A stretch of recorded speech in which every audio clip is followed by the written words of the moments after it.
Welcome to the Parkinson's Solution Summit 2.0. I'm your host, Dr. Kenneth Charlin, and today I have a very special guest, heralding from my own hometown, and it's her hometown too, of course, Princeton, New Jersey, Dr. Aly Cohen, who is triple board certified in rheumatology, internal medicine, and the American Board of Integrative Medicine, Integrative Health as well.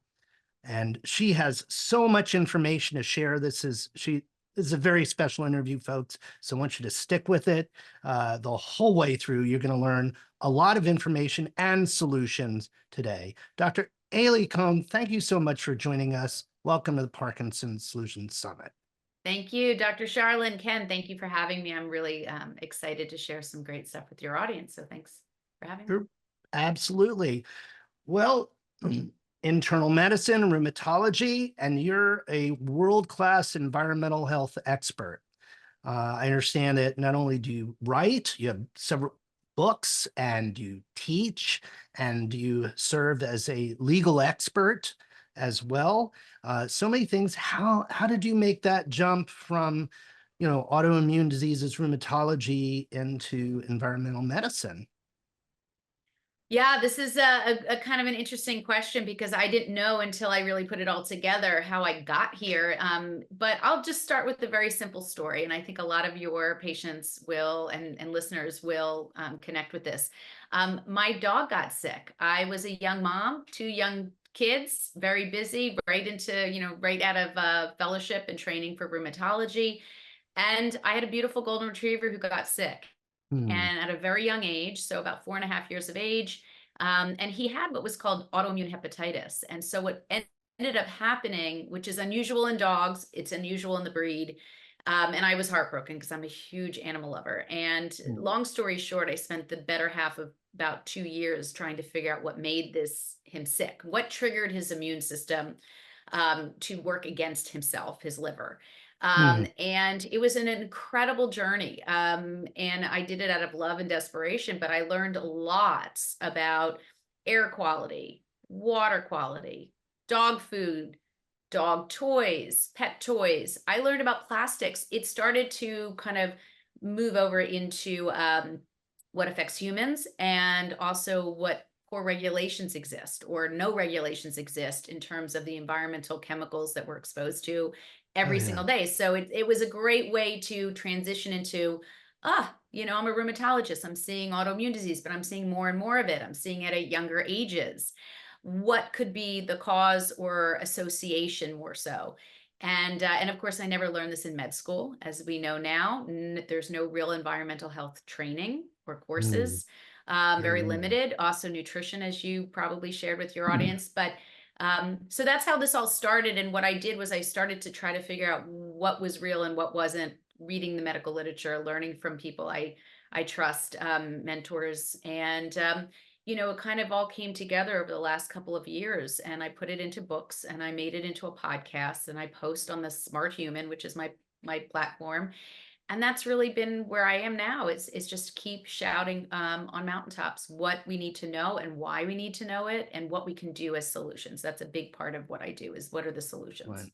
Well, I know folks are anxious to hear the solutions today. So why don't we set the stage? And I want to share with you just a 30-second anecdote because I'm a little bit of a news junkie. And as I was getting ready and sitting down, and I was a few minutes early, so I pop on my news app on my iMac here. And one of the news articles is young women, really children, Mhm. are starting puberty at a especially early age. And not only that, but their periods aren't regular. Mhm. And of course, it's a litmus test in a sense for a whole variety of factors that have to do with our environment, Correct. right? And your reading and this observation is actually very, very well established in the medical literature, or it should be moving into the medical literature, certainly in the research world.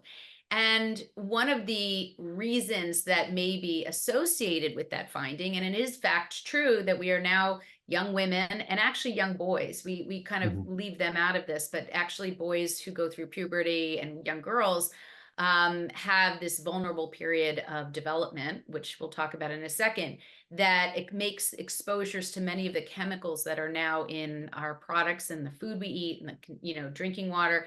But a lot of the products, and I have two teenage Mm, boys, are basically loaded with chemicals, are allowed to mm, be loaded with chemicals that are not required to have any testing for their negative function, their toxicity, their it risks with pregnant women, which would be a vulnerable population as well. And these chemicals, and I can't say all of them because there's about 95,000 that are mm, currently circulating in all of our stuff, all of our products, from cleaning products and food chemicals, and even chemicals like, on textiles, or food wrappers like grease-proof chemicals and those kind of things. But those 95,000 chemicals all have a designated function. And they also do have a lot of science behind many of them in terms of classes. mm, And the issue with many of them that was determined about 25 years ago was that they can act, many of them, as kind of mimickers of hormones that are actually working in the human body. Okay. yeah. And they're designated from that time, which was so interesting. They actually designated endocrine disrupting chemicals, Oh, even though at the very beginning of these findings that they work like hormones at infinitesimal levels, parts per million, parts per trillion. But disruption could mean a lot of things. So they kept this door open of endocrine disrupting chemicals when they named this kind of class of chemicals that can do this, affect insulin, which is a hormone, growth and development, which is based on hormones, fertility, which is hormones, bone strength, bone development, bone growth, bone breakdown, which is mm, hormones, brain development in utero, genitalia, which is hormones, and certainly even the immune system now. But they came up with this designation of endocrine disrupting chemicals, and now we know a variety of pathways in the way they work to disrupt the human physiology. And it becomes a problem, really, because we already have evolutionarily built hormones mm, that have been in with us for 4.5 million years or so. And now you have these environmental chemicals that are making their way into our bodies, which you can measure through blood, urine, breast milk, and these chemicals, even cord blood in mm, newborns, that we know have this ability to disrupt how normal physiology works.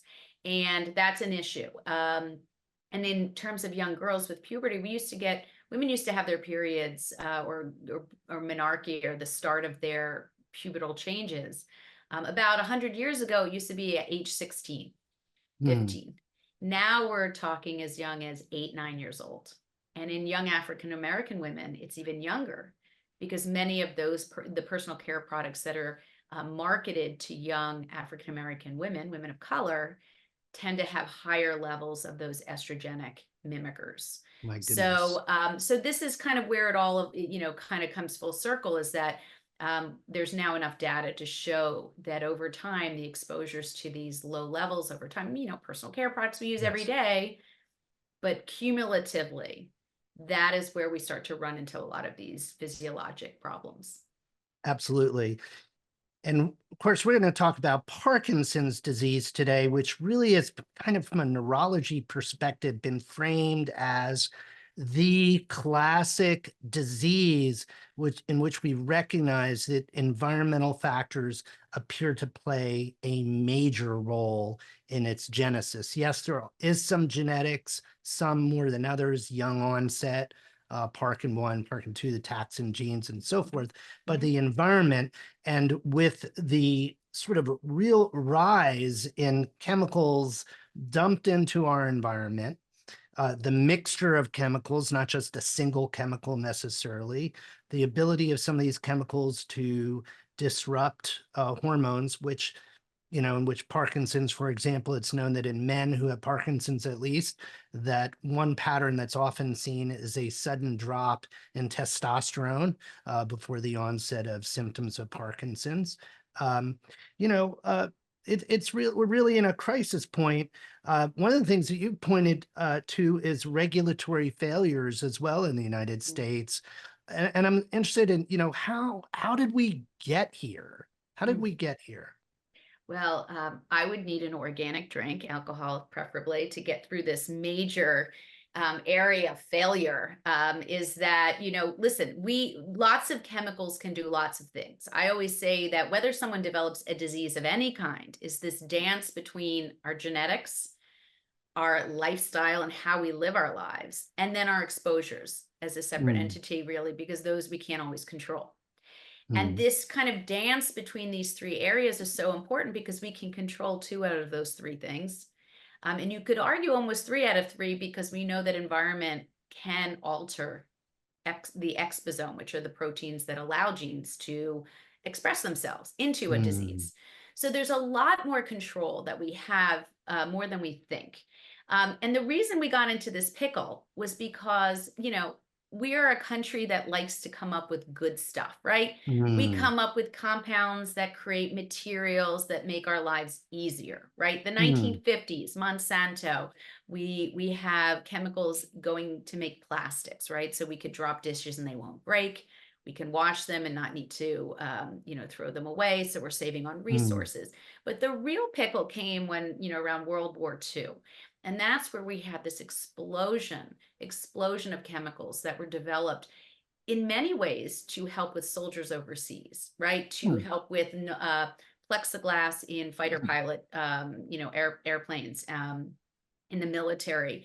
We had, canned foods to help store food when we were overseas and needed to manage wartime.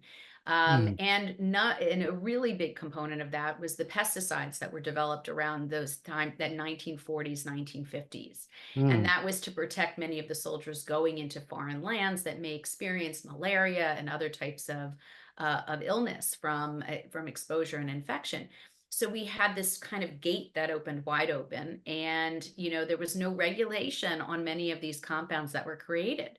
And because of that, we have now kind of grandfathered in thousands of chemicals, but also, and very specific to Parkinson's, mm. pesticides. And pesticides have been really well studied at this point to really show an association, again, not causation in humans, because it's very hard to make those in epidemiologic studies of Yeah. humans because there's so many confounders. People's Oh lifestyles gosh. vary and genetics are different. But what we know from animal studies, which we can control, is that Sure. many of these chemicals, pesticides, herbicides, fungicides, things that are used to kill, actually can work at the cellular level to have a lot of serious effects, particularly in the brain. And because the mitochondria, which are so critical and valuable to the brain and to function and to ATP and energy, they're also very vulnerable. And we now know that many of these chemicals, I can name a few, like, I'm sorry, paraquat and organophosphate. There's glyphosate. They all have a slightly potentially different pathway, but they do Right. end up causing what we believe is cellular problems, in a variety of ways. And certainly the mitochondria of the brain, which are so critical to Yeah. function and longevity, and cognition, that turns out to be an area where these pesticides take hold.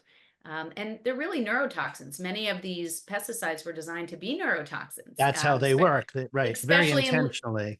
Right. exactly. And so to assume that they only work on the other living creatures and that we're somehow magically immune, Mm, to exposure. I mean, I can tell you, having gone through this process of eating junk food and having 20 different pesticides under my kitchen sink to kill, we live on a farm, so I had a bug spray, for ants, mm, and I had a wasp spray, and then I was, oh, while I'm playing with the kids, I'm putting the little tick and flea tick gel on the back and between the shoulders of my dog, to absorb, and like, yeah, maybe I'd wash my hands, hopefully I did, maybe I got it on my hands, I don't know. There's an assumption that somewhere, somehow, we are being protected from the problems of chemicals in our products, and that's how they got onto the shelves. And that's really what I'm here to sort of help patients, listeners, to understand, is that we don't have any protections. So that's why we have to do it ourselves. And that's where I'll share some solutions. But yeah, it's a pickle. It's a pickle that's been, we can't put the genie back in the bottle. Chemicals keep coming out. You said 95,000. We have about 15, 100 new compounds per year that get added to the market. We've really never taken off out of the US market any enormous number. We have about 11 chemicals that have been removed from the US market, whereas in Europe, it's upwards of 1,500. Particularly in cosmetics. So we just have really no ability to Mm, do anything other than tell individuals how and where these chemicals are, what they do, and look, here are the solutions that you can right, reduce right. them from getting into your body. Well, reduce them. That's probably Yeah. the operative word because, so I have these sorts of conversations sometimes with my patients, and I say, look, I'm a 21st century human being. I like my air conditioning. I like the clothing that I get to wear. My everything, about my home. We just we built a home and it was completed about a year ago. And we decided that we were going to stain our doors and the frame around the doors and the window the frames of the windows. And I remember the builder said that the painters, because they do the staining, are coming in next week and no one will be here but the painters. Like all the carpenters, electricians, everyone is going to leave. And I don't recommend you go in there. Well, my wife and I were so excited about the house and we just had to, peek. And we go to the house and there's, plastic draped and I sort of push it back and there are guys in there, no protective equipment at all. And it is the most toxic air Mm. that I have ever been exposed to in my life. And of course, when they're done, and I'm horrified, by the whole thing. And we went back and they pulled the plastic. And I mean, there was off gassing for a very long time. We're opening windows and everything that we could to get as much of it out of the house. It probably still is off gassing, even if one can't smell it. But we are surrounded by this, and in some respects, we embrace it, we love it, right? But how do we navigate our desire to live in this modern society with all really the blessings that it does bring, and yet keep ourselves as safe as possible? Yeah. So you're really getting to the heart of it is that we love our stuff. I love coloring my hair. I on a TED Talk, I made sure I had to throw myself under the bus. But what I try to teach people, and maybe this is just an excuse for my own behavior of wanting things or liking Mhm. certain things, is that you kind of want to do this as a journey if you're interested in getting your bodies healthier, cleaner, getting some of these chemicals out, but also removing the ones that are supposedly coming in because you want to turn off the faucet. You want your body, which is a sponge, to not absorb all of these chemicals. And so one of the ways that I approach this, and I teach high school and I teach college, I'm trying to get this into schools nationally, is Hmm. look at your body as a sponge and think about what are the highest yield changes that make the most sense that aren't a stretch. So when I start with this conversation, you really have to identify kind of by surveying your own experience. What do you eat? What do you drink? What worlds do you move through? Work, home, artificial turf. My kids are sports players, as we were talking about, Hmm. right? So they play lacrosse on really pretty toxic turf, right? And I like to research it. I even have a podcast episode on it because there's multiple sides to that story too.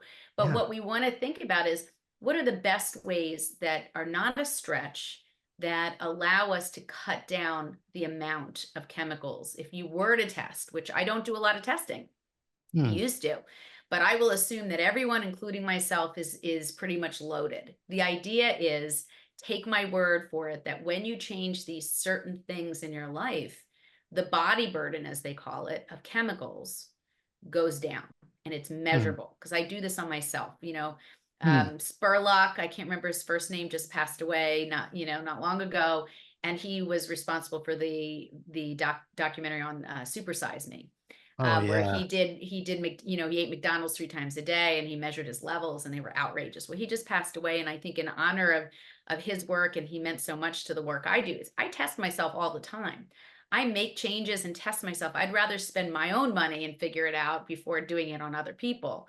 But the idea is that when you change your diet from processed or ultra processed foods, which have tons of grandfathered in chemicals in the food industry that really have not been tested for safety, you remove those chemicals from your blood and urine often. When you get a water filter that's cost not prohibitive, like anyone, and I can go through those choices. When you filter your water, which there's a reason to do so, especially in the US, and Mm. especially because of Parkinson's disease, which I can talk about, when you filter your water, those numbers go down in your water and they go down in your body. And when you stop buying cosmetics and personal care products that we lather on and expect them to wash off without being absorbed through skin, you can see those numbers of and the amounts of those chemicals go down in your urine and in your blood and even in breast milk and even breast tissue, by the way. There's a great fine needle biopsy study that was remarkable on breasts that showed changing out personal care products over 28 days changed the cellular findings on breast Hmm. biopsies, which women volunteered to do for this study, which is remarkable. So there's just so many ways we can make a difference that aren't a stretch because there's many swaps now.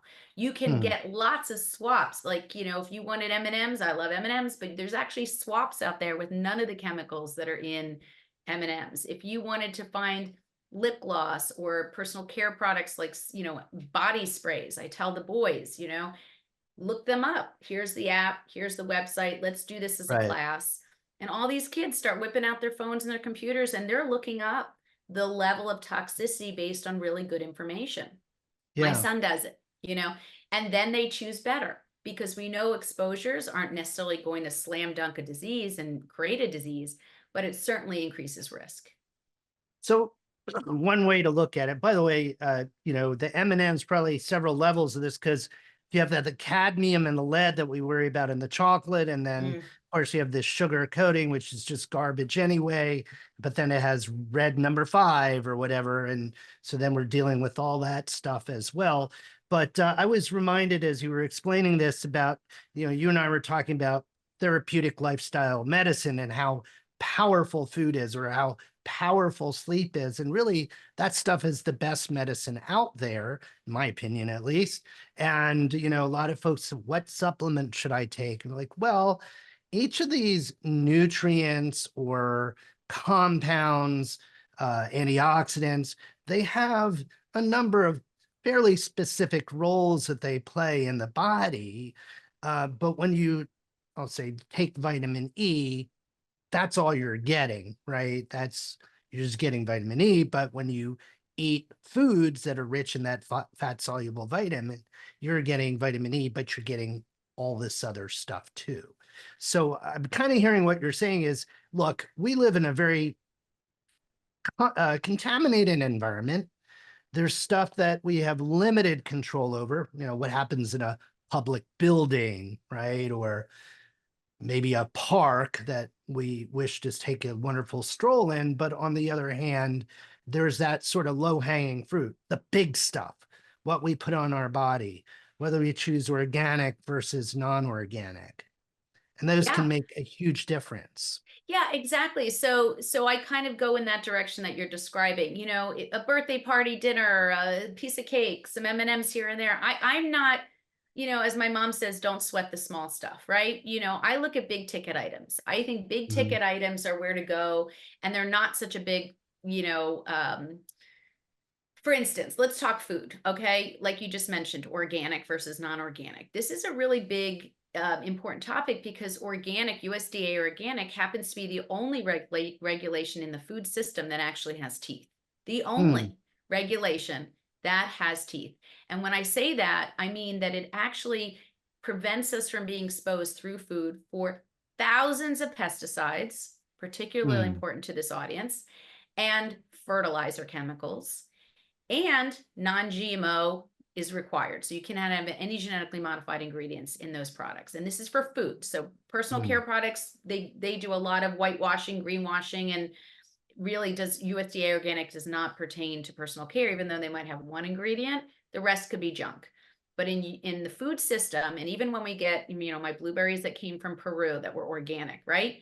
They have to follow the same laws when they cross borders into the United States, and they are pretty much regulated in every way that you can imagine the US market is for food. And what's important about USDA organic is that when you're not eating these pesticides that can actually not only affect in and of their own selves of the way they function in terms of endocrine disruption, perhaps brain effects on the mitochondria, which we now know genetics sets Mhm. up that stage. But you also have knockoff of good microbes in the gut. The gut microbiome, which has been with us, again, anthropology informs a lot of what I say Mm. and do. We've been here a long time and we've had a lot of good, healthy microbes of all kinds in our gut managing our health. And when you take in pesticide laden foods, and certainly ultra processed chemicals that are, food additives, chemicals, flavors, artificial, you're knocking off the good guys in the gut in this tube called the gut microbiome that we all have.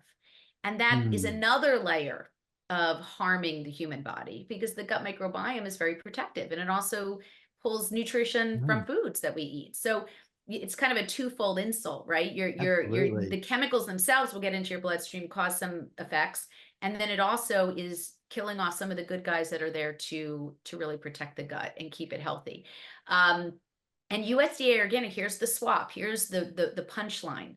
Frozen organic foods Mm. are incredibly accessible in major big box supermarkets across the country. They're now making their own, no matter ShopRite, Stop and Shop, McCaffrey's, Wegmans, what Yeah. have you. And frozen USD with the seal, USDA organic, maintain all their nutrient value. Mm. Okay, so they're flash frozen. I live next door. I live in a farm in New Jersey. We live next door to one of the biggest spinach farmers now, not organic, and we have it Mm. out. It's very funny, our conversations. But the way he processes his food, he taught me all about that. And basically, as soon as that spinach is picked up, it is run right over to the huge icing places. Back, not, I don't know how to describe it, but they're pretty big, and they are iced down and frozen immediately because it maintains not only the freshness, which is important for selling it, but Sure. also it maintains a lot of the nutrient value. And that's very different than my blueberries that came from Peru that were organic, but they might have spent 3 weeks traveling. Maybe we're in a Mm. cooled down refrigerator for, a week or two or three. Point Mm. being, our food system limits the nutrition that we get, and nutrition matters when fighting the effects of these chemicals on our genetics. Yeah. So it's not just taking them away, which makes sense, but we have good alternatives. We have frozen organics are inexpensive, they're accessible.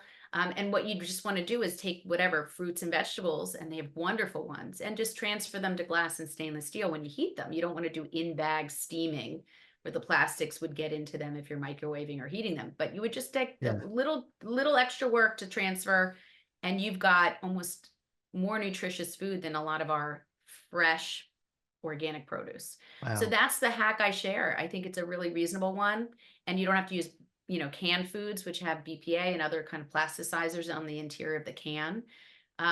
So it just makes a lot of sense to me to just give that information. Oh yeah.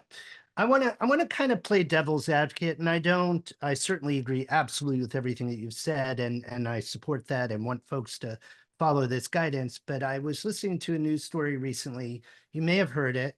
So this is sort of the argument from the other side, if you will. There was the way this was presented is that this is very disturbing. And I honestly forget which country this was in, but it was like a third world developing country. It was either in Africa or in Asia. But there was a genetically modified rice. I think they called it like yellow rice. It's not found in nature. It's genetically modified, but it was working its way through the regulatory system and it got stopped. The point is in this country, there's a tremendous amount of starvation and malnutrition. Very common outside the United States, right? Lots of places in Africa, lots of places in Asia where food might not be just easily obtained. Hmm. And so, the concept of genetic modification in this context is not just serving the Monsanto or whomever, right? It's that we can produce more food inexpensively, and we can modify it in ways that delivers nutrients that are very commonly depleted in these populations. So the news article is presented as this is a catastrophe as a result of these politicians voting down the production of this particular genetically modified rice, that many children will die. That's a shock article, right? Mhm. So how do we, I mean, we always say that there's, the truth lies somewhere in the middle, right? And is it that here we are in the United States and we're educated and we have some income and we have, Wegmans, as you said, in New Jersey and, our Walmarts, and Walmart carries more and more organic, but we can afford this, right? How do we respond to all of that? Well, I would want to, first of all, I would always say look for your sources. Look through the sources of that article. And this is what I tell my teenagers, okay? Because they come up with some really interesting stuff. And we're always like, where did that come from? What TikTok video, or God forbid, Mhm, what vetted newspaper? mhm, But what I want to say is that the argument for genetically modified products has been broken down, because there's a couple ways of looking at this. I can't speak, this is not my area, right? I'm not an agriculturalist, right? I don't want to speak outside my lane too much here. But my understanding, and from doing some research for the two books that we had, and I worked with Frederick von Saal, who's an emeritus professor mm, in reproductive neurobiology. What we discovered is that the argument that we're going to somehow starve the world if we don't have genetically modified crops has mm, never been borne out to be true. mm, And one of the issues is that genetically modified crops typically require specific pesticides paired to these grains and right. to these seeds that were designed to be able to be sprayed onto those crops that are genetically modified. And the seeds don't die, the plants don't die, but all of the weeds around them die. So they're genetically modified so that they withstand pesticide spraying, right? Mm, What has come from that original intention, whether it was heartfelt and altruistic or completely loaded by dollars, is that mm, those crops now require multiple spraying and they have become resistant. So mm, genetically modified seeds have become more resistant to the actual pesticides they were designed to be resistant to, requiring more spraying. And what that actually ends up doing is ending up with products, food products, whether it's the grains themselves or whatever comes from those grains. Like soy becomes hundreds of different products from mm. soybeans, right? And we know that in the United States, Yeah, 95% of soy products, or products with soy that are not organic, by the way, right, right. are having these higher levels of pesticides when they're tested in those products in the food we eat. In cereals, for instance, you can Yeah. look at environmental working groups work on this, where there's some very high levels of glyphosate, because there's multiple sprayings required for those genetically modified grains, and not all genetically modified, it's used across the Right. board. But mind you, it is certainly is a problem with the genetically modified. So to go back to your question of ethics and sort of where are we now, we have so much that has exploded in terms of regenerative farming, in terms of understanding how certain plants actually makes the soil healthier. So if this is a nutritional argument, I think that there are certainly different avenues to approach when it comes to feeding back, nutrition into the soil. They have to be government programs. I mean, we can't fix an Mm, entire country with one farmer teaching them how to do this.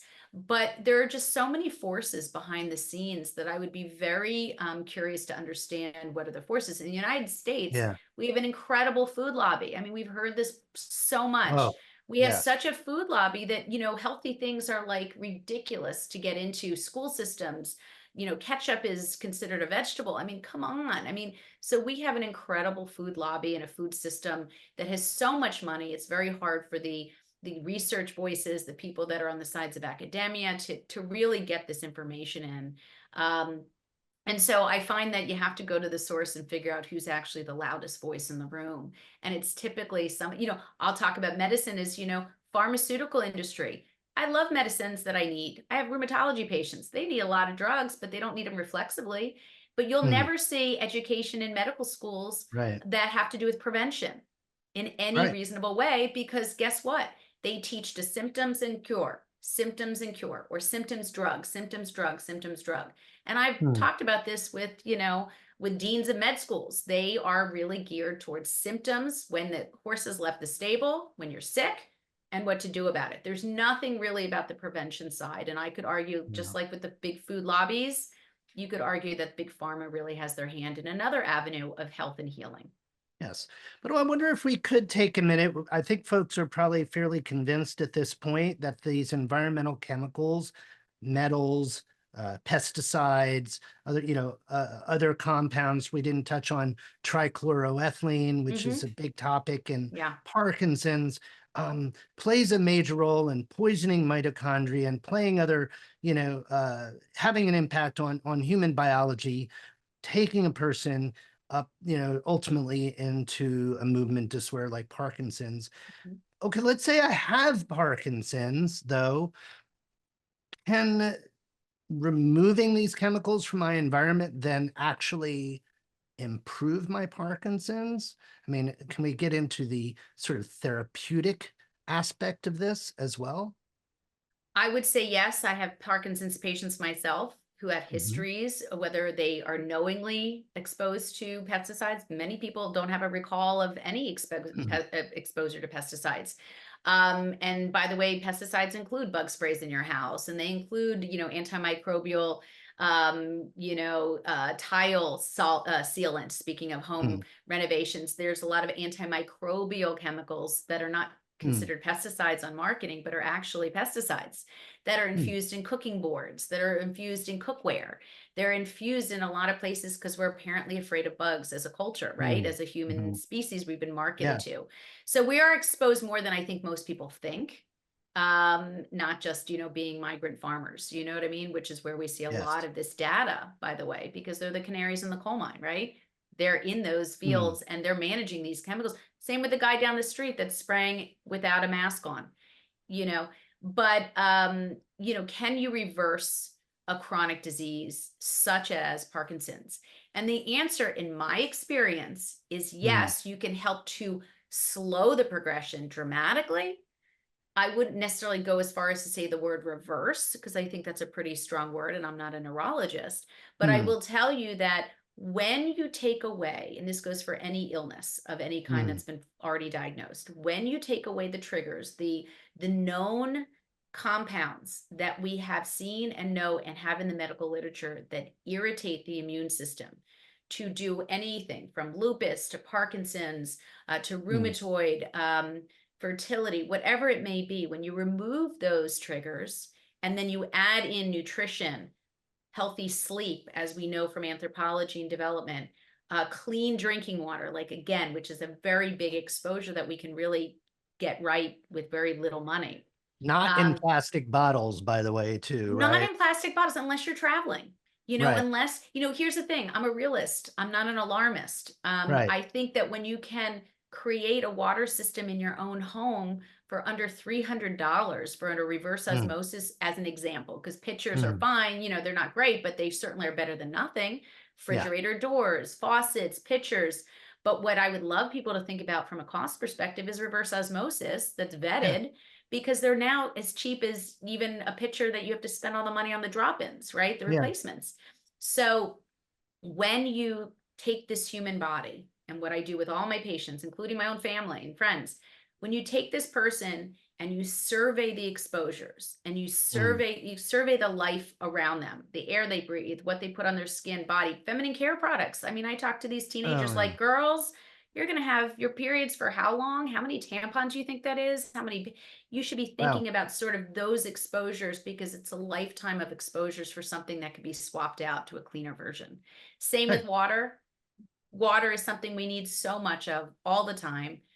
And if we don't get that right, then removing chemicals in other areas doesn't necessarily play as much of a role too, because yeah, again, you don't want to detox with clean water when it's not really that clean, you know? no. So It- these are swaps that really do make a difference. And I've seen this clinically. I just want to tell you that I have seen this clinically for a remarkable number of autoimmune diseases, oh, Parkinson's yeah, being one of them.